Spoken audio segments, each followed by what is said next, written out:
let's face it, nobody reads these articles, right? Even other dorky academics don't read these articles, right? So it's very hard to get this role. Sometimes I teach judges and I say this kind of thing to judges, whether it has an impact, I doubt. I don't know. I actually don't know how to make it happen from a policy standpoint. Not what I'm good at. Right. If Daubert versus the pharmaceutical company, did you say that was the Supreme Court case? Yeah. So why isn't that precedent for the entire country? It's precedent in all the federal courts. Most of these cases that we're talking about are at the state level. There usually aren't federal laws that are involved. These are usually state laws. Rape cases, murder, and all that's usually at the state level. But many states do follow Daubert. Most states do. That's it. Oh, that was your question? Oh, wow. Well, one more thing. When forensic evidence is presented in court, what other supplementary evidence is there? Because you suggested a policy where the jury would be advised not to take the forensic evidence 100% true. So what other evidence do they have typically in addition to the forensic evidence? Well, of course, every case needs something. There could be eyewitness testimony. Is that what you mean? Yeah. In every case is different. You know, people always think the coup de grace is the forensics, right? Because that's usually the most powerful.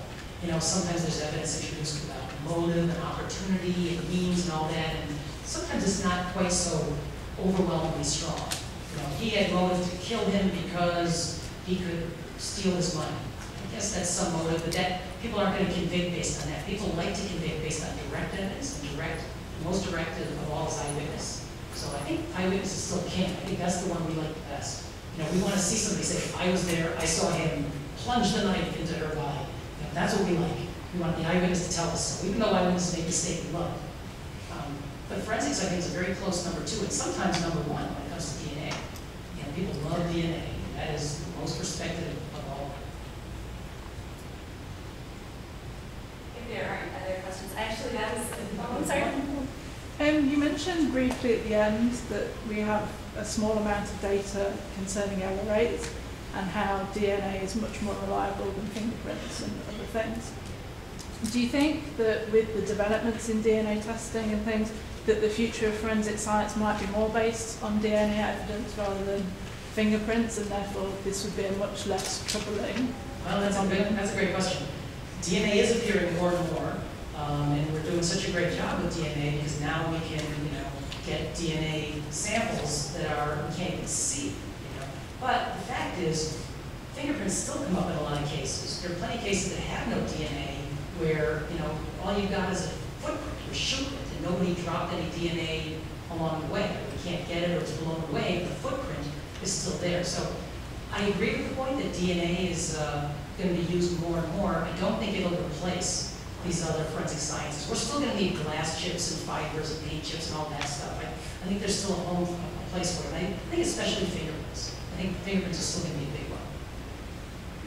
I was just actually going to sort of follow on a couple of those last questions. There was a section on the fallibility of DNA evidence that you skipped over for the sake of time, and appreciated the need for that. I was just wondering if there were like a couple of highlights from that you would have time to share now. The fallibility of DNA? There was a slide on that you said that you were speaking over. I can't even recall what I had there. Well, what's interesting about DNA, unlike all these other forensic sciences, is the technology keeps changing. And in a way that's good, So we used to use a kind of technology called RFLP testing. The problem, and that was great, and you got these really extreme numbers using RFLP. The problem was you had to have a pretty large DNA sample, like a blood drop the size of a dime, I think was the we used to talk about it. Now, of course, with PCR, they can take these microscopic bits of DNA and copy, but it's a whole different testing procedure. It's a much more sensitive testing procedure. And so contamination is a much bigger issue. So even though PCR came after RFLP, I'm more worried about errors now with DNA than I used to be, because now I'm worried about the analysts contaminating their own DNA and various other things contaminating the DNA. It's just a gigantic concern. Also, the way we now have these charts that are read. It's just a completely different. It used to be, we read DNA off what looked like barcodes from the supermarket, and now we read these peaks, these graphs that have these peaks, and it takes quite a skilled person to know which peaks to pay attention to and which peaks not to pay attention to. And And you know actually from Bill Thompson, he spends a lot of time looking at the peaks that forensic scientists say, oh, that's just an artifact. Don't pay attention to that. That's just nothing. That's just something that lives up in the testing process. Well, how do we know? How do we know if it's real or not? They say, well, because he matches on all these other ones. So over here, that must be an artifact because if it's him, it wouldn't. You see how they're, so now we've got circular reasoning going on, right? Because he matches on A, B, and C, D we can ignore because D he wouldn't match on. So these are the new problems that are occurring. As these technologies are getting fancier and fancier, we're inventing new problems that we have to worry about that we didn't have in the old days. In the old days, the biggest problem was that we can't even do the DNA, not enough there to run the test. Now we can run on everything. I'm no expert on DNA, but I just think the problems are going to keep coming as the technologies keep reinventing themselves.